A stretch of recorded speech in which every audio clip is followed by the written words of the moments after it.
La robe neuve de Virginia Woolf. Cette nouvelle est extraite du livre Mrs. Dalloway, dont le thème est la réception donnée par le personnage principal, Clarice Dalloway. Et cette réception va être l'occasion pour Virginia Woolf de peindre des portraits de certains invités, dont on va pouvoir suivre la vie intérieure, comme cela va être le cas ici pour Mabel Waring dans sa robe neuve. En ôtant sa cape, Mabel soupçonna pour la première fois que quelque chose clochait. Et, qu'en lui tendant un miroir, Mrs. Barnett remua les brosses d'une manière un peu appuyée pour attirer son attention sur la coiffeuse et sur tous les objets à disposition, propres à arranger ou embellir, coiffure, maquillage, toilette. Elle fut confirmée dans ce pressentiment. Oui, quelque chose clochait, qui, grandissant à mesure qu'elle gravissait l'escalier, lui sauta au visage avec la force d'une certitude au moment où elle saluait Clarissa Dalloway, si bien qu'elle se précipita à l'autre bout de la pièce, dans un coin sombre, où elle se regarda dans la glace accrochée au mur. Non, quelque chose n'allait vraiment pas. Et d'un coup, la détresse qu'elle n'avait de cesse de dissimuler, son insatisfaction profonde, depuis l'enfance, elle se sentait inférieure aux autres, la saisirent avec une intensité implacable, inexorable, contre laquelle elle ne pouvait utiliser ni la lecture de Borrow, ni celle de Scott, si efficace chez elle quand elle se réveillait au milieu de la nuit. Car ces hommes, ces femmes pensaient tous « Oh !» mais comment Mabel est-elle accoutrée? Oh, c'est à faire peur. Oh, mais que cette robe neuve est donc affreuse. Et il s'efforçait de maîtriser les palpitations de leurs paupières en les serrant très fort. C'était son incroyable inadaptation, sa lâcheté, son misérable sang de navet qui la déprimait. Et aussitôt, tout l'atelier où, pendant des heures, en compagnie de sa petite couturière, elle avait mis au point sa tenue, lui parut sordide, détestable, et son propre salon minable. Et elle-même, bouffie d'orgueil, quand au moment de partir, elle avait effleuré les lettres déposées sur la table de l'antichambre en soupirant « Oh, quel ennui !» histoire de plastronner. Tout, maintenant, lui paraissait indiciblement stupide, dérisoire, provincial. Tout avait été totalement détruit, pulvérisé, tout avait explosé au moment précis où elle avait fait son entrée dans le salon de Mrs. Dalloway. Elle s'était dit, en servant le thé le soir où elle avait reçu l'invitation de Mrs. Dalloway, que bien sûr, elle ne pouvait guère se montrer élégante. Ce serait même absurde d'y prétendre. Élégance voulait dire coupe, style et au moins 30 guinées. Mais pourquoi ne pas faire preuve d'originalité? En tout cas, être soi-même.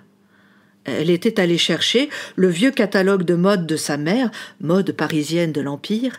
Un temps, avait-elle pensé, où les femmes étaient beaucoup plus jolies, plus dignes, plus féminines, et avait voulu, quelle folie, les imiter, en fait, se parer de la pudeur et du charme désuet de ces dames de jadis, tout en se livrant, n'en doutons pas, à une orgie narcissique qui méritait d'être châtiée. C'est ainsi qu'elle s'était trouvée affublée de la sorte. Mais elle n'osait pas se regarder dans la glace. Elle était incapable d'affronter le terrible spectacle. Cette robe de soie jaune pâle, stupidement démodée, avec sa longue jupe cintrée à la taille, ses manches à gigots, toutes choses si charmantes dans le catalogue de mode, mais pas sur elle, pas au milieu de tous ces gens ordinaires. Elle se faisait l'effet d'un mannequin de couturière, cible désignée pour les coups d'épingle des jeunes gens. « Mais ma chérie, c'est tout à fait charmant !» s'exclama Rose Shaw en la toisant de haut en bas avec cette petite moue ironique que Mabel connaissait bien. Rose étant elle-même à la dernière mode, absolument comme tout le monde, comme toujours. « Nous ressemblons tous à des mouches qui essaient péniblement de se hisser hors d'une soucoupe », pensa Mabel, tournant et retournant les mots dans sa tête, comme elle aurait fait un signe de croix ou prononcé une formule magique pour conjurer sa douleur, rendre ce martyre supportable. Des bribes de Shakespeare, des vers issus de livres lus bien des années auparavant, lui revenaient inopinément en mémoire au milieu de son tourment, et elle les ressassait inlassablement. « Des mouches qui essaient péniblement », répétait-elle. Si elle serinait ces mots assez longtemps pour parvenir à voir les mouches, elle finirait par être transie, glacée, gelée, réduite au silence.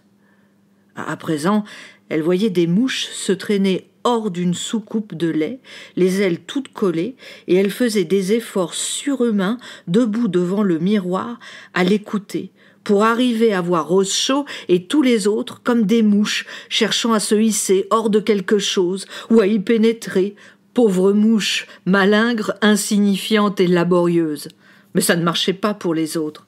Elle ne voyait qu'elle-même ainsi, sous l'apparence d'une mouche, mais les autres étaient des libellules, des papillons, des insectes magnifiques qui dansaient, battaient des ailes, frôlaient le sol.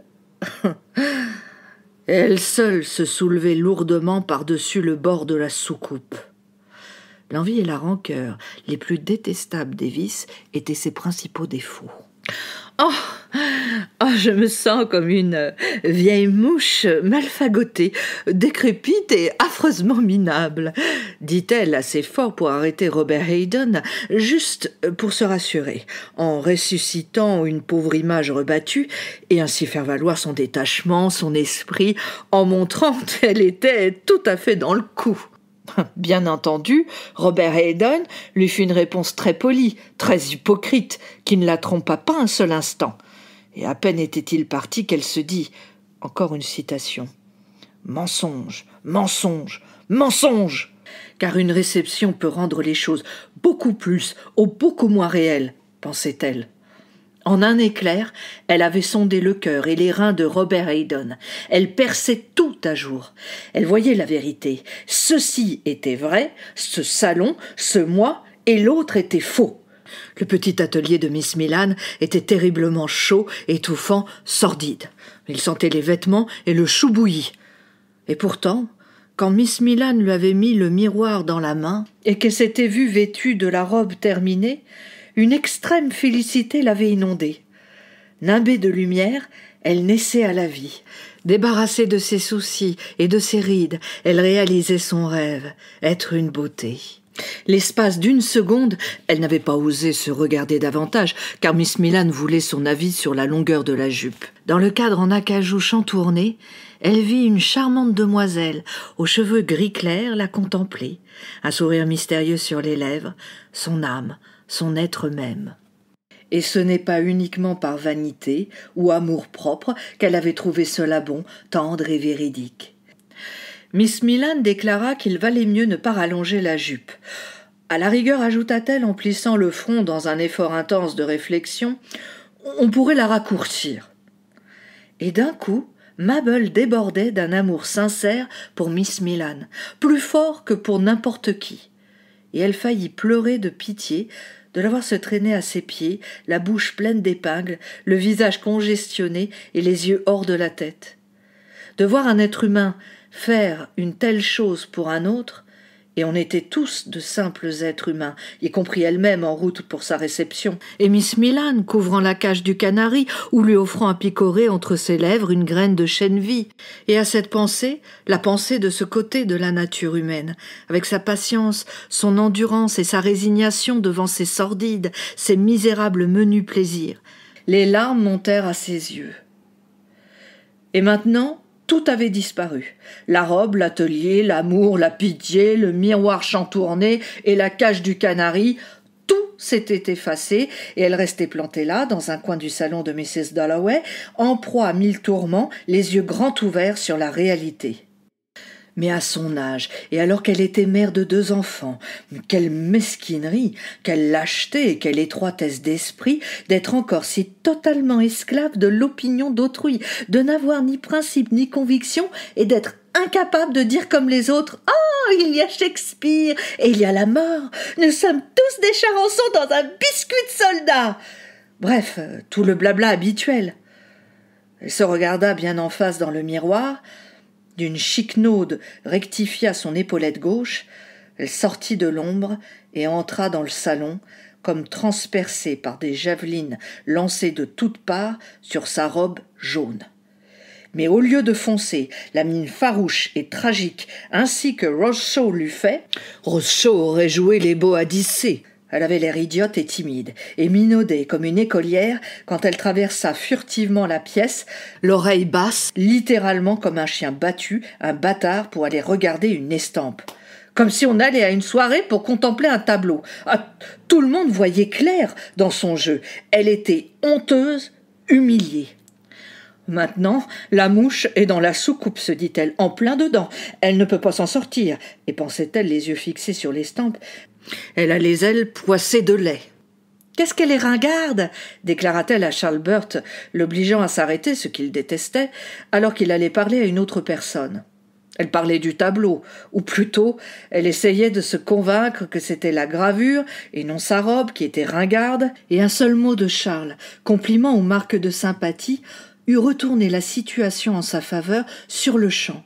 Qu'il dise seulement « Mabel, vous êtes charmante ce soir », et sa vie eût été changée. Elle aurait dû parler avec franchise et sans détour. Naturellement, Charles s'abstint de tout signe amical. C'était la méchanceté en personne. On était transparent à ses yeux, surtout quand on se sentait particulièrement minable, mesquine ou débile. « Mabel a une robe neuve !» s'exclama-t-il, et la pauvre mouche fut littéralement précipitée au centre de la soucoupe. En réalité, elle savait qu'il voulait qu'elle se noie. Il n'avait pas de cœur, pas une once de bonté foncière et une amabilité de façade. Miss Millan était beaucoup plus vraie et plus généreuse. Si seulement on pouvait en avoir conscience et se le tenir pour dit une fois pour toutes. Pourquoi se demandait-elle en répliquant trop vivement à Charles, le laissant entendre qu'elle était en colère ou froissée comme il disait. « Pas trop froissée ?» dit-il, en la quittant pour aller la brocarder avec une dame à l'autre bout de la pièce. « Pourquoi faut-il, se demandait-elle, que je change toujours d'avis ? Pourquoi ne puis-je m'en tenir à une vérité ? À la certitude que Miss Millan a raison, que Charles a tort, et m'y tenir. Une seule certitude, à propos du canari, de la pitié et de l'amour, au lieu de me trouver complètement retournée à l'instant où j'entre dans un salon plein de monde. Encore une fois, c'était à cause de son caractère abominablement pusillanime et résolu, qui la trahissait toujours au moment critique, de son incapacité à s'intéresser sérieusement à la conchiliologie, l'étymologie, la botanique et l'archéologie, à l'art de dédoubler les pommes de terre de semences et de surveiller leur production, comme Mary Denis ou Violet Searle. C'est alors que Mrs. Holman, la voyant seule, en profita pour fondre sur elle. Bien sûr, Mrs. Holman n'était pas femme à remarquer une chose aussi futile qu'une robe, quand sa petite famille ne cessait de dégringoler dans les escaliers ou venait d'attraper la scarlatine. Mabel pouvait-elle lui dire si Althorpe était encore à louer pour août et septembre? Oh, c'était le genre de conversation qui l'assommait au plus haut point. Elle était furieuse d'être traitée comme un agent immobilier ou un garçon de course d'être utilisé. N'avoir en soi aucune valeur, c'est ça, pensait-elle, en essayant de s'accrocher à quelque chose de solide et de réel, et de répondre avec bon sens à des questions sur la salle de bain, la façade sud de la maison et l'alimentation en eau chaude des étages supérieurs. Et pendant tout ce temps, elle ne perdait pas de vue les petits bouts de sa robe jaune dans le miroir circulaire, qui les réduisait à des boutons de bottines ou à des têtards. C'était incroyable de constater toute l'humiliation, la souffrance, la haine de soi, les efforts, l'intensité des hauts et des bas contenus dans un fétu pas plus gros qu'une piécette de 3 pence. Plus étrange encore, ce fétu, cette Miss Mabel Waring était coupée de l'autre, complètement déconnectée. Et Mrs. Holman, le bouton noir, avait beau lui raconter, penchée en avant, comment l'aîné de ses fils avait eu un malaise cardiaque en courant, elle la voyait, elle aussi, dans le miroir, entièrement séparée. Et il était impossible, à la tache noire penchée en avant et gesticulante, de partager ses sentiments avec la tache jaune, solitaire et murée en elle-même. Mais elle faisait semblant d'y croire. Impossible de tenir les garçons. Voilà le genre de boniment que l'on échangeait. Et elle, qui n'avait jamais son comptant de compassion et se ruait avec voracité sur la moindre part disponible, comme si c'était un dû. En fait, elle en méritait davantage, car sa petite dernière était restée alitée ce matin avec l'articulation du genou enflé. Mrs. Holman s'empara de la maigre offrande de Mabel, la considéra avec un air soupçonneux, à contre-cœur, comme si c'était un petit sou, alors qu'il aurait fallu une livre. Elle l'empocha. Il fallait bien s'en contenter. Si pingre et parcimonieuse que fut l'obole, les temps étaient durs, si durs. Et Mrs. Holman continua sa litanie, grinçante et offensée, à propos de la petite et de ses articulations. Quelle tragédie! Cette clameur avide des êtres humains, pareille à un cortège de cormorans qui piaillent et battent des ailes pour solliciter la pitié. Une tragédie à condition d'y être sensible au lieu de se contenter de faire semblant. Mais ce soir, dans sa robe jaune, Mabel n'était pas en mesure de tirer d'elle-même la plus petite goutte supplémentaire de sympathie. Elle en avait besoin pour elle-même, besoin de tout. Elle savait, et ne quittait pas le miroir des yeux, immergée dans l'évidence effroyable de cette flaque bleue, qu'on la condamnait, la méprisait, la laissant en rade parce qu'elle était cette créature faible et irrésolue. Et il lui semblait que cette robe jaune était une pénitence méritée. Et si elle avait été habillée d'une jolie robe verte moulante, comme Rose Shaw, avec une bordure en duvet de cygne, c'est que cela aussi, elle l'aurait mérité. Et elle pensa qu'il n'y avait pas d'échappatoire pour elle, d'aucune sorte. Mais, après tout, ce n'était pas entièrement sa faute non plus. C'est parce qu'elle était née dans une famille de 10 enfants, désargentés, toujours à économiser et à rogner, sa mère charriant l'eau dans de grands brocs et le linoléum des marches d'escaliers usés, et une succession de sordides petites tragédies domestiques, rien de catastrophique, l'élevage de moutons qui périclite sans s'effondrer tout à fait, le fils aîné qui se marie en dessous de sa condition, juste un cran en dessous. Pas de roman d'amour, pas d'excès chez eux. La famille déclinait dignement dans des stations balnéaires. Toutes les villes d'eau, aujourd'hui encore, hébergeaient une de ses tantes, assoupie dans une pension de famille dont la façade ne donnait pas tout à fait sur la mer. C'était signé. Il en fallait toujours loucher sur les choses. Elle l'avait fait, elle aussi. Elle était la copie conforme de ses tantes. Malgré tous ses rêves d'aller vivre en Inde, épouse d'un héros dans le genre de Sir Henry Lawrence, d'un bâtisseur d'empire, aujourd'hui encore, la vue d'un indigène en turban lui inspirait des idées romanesques. Elle avait complètement raté sa vie. Elle avait épousé Hubert, sous-verge au palais de justice, un emploi stable et assuré, et ils se débrouillaient tant bien que mal dans leur petite maison, sans domestique digne de ce nom, hachis quand elle était seule, ou alors juste des tartines beurrées, mais pas tous les jours. Mrs. Holman était partie, persuadée qu'elle était la pain-bêche la plus insensible qu'elle eût jamais rencontrée, habillée de manière absurde aussi, et elle ne manquerait pas de déblatérer contre sa mise invraisemblable. Pas tous les jours, pensait Mabel Waring, maintenant seule sur le canapé bleu et donnant de petits coups de poing au coussin pour avoir l'air occupée, car elle ne voulait à aucun prix rejoindre Charles Burt et Rose Shaw, qui jacassaient comme des pies et se moquaient peut-être d'elle au coin de la cheminée. Pas tous les jours. Mais elle avait tout de même des moments délicieux, comme l'autre soir par exemple, en lisant dans son lit.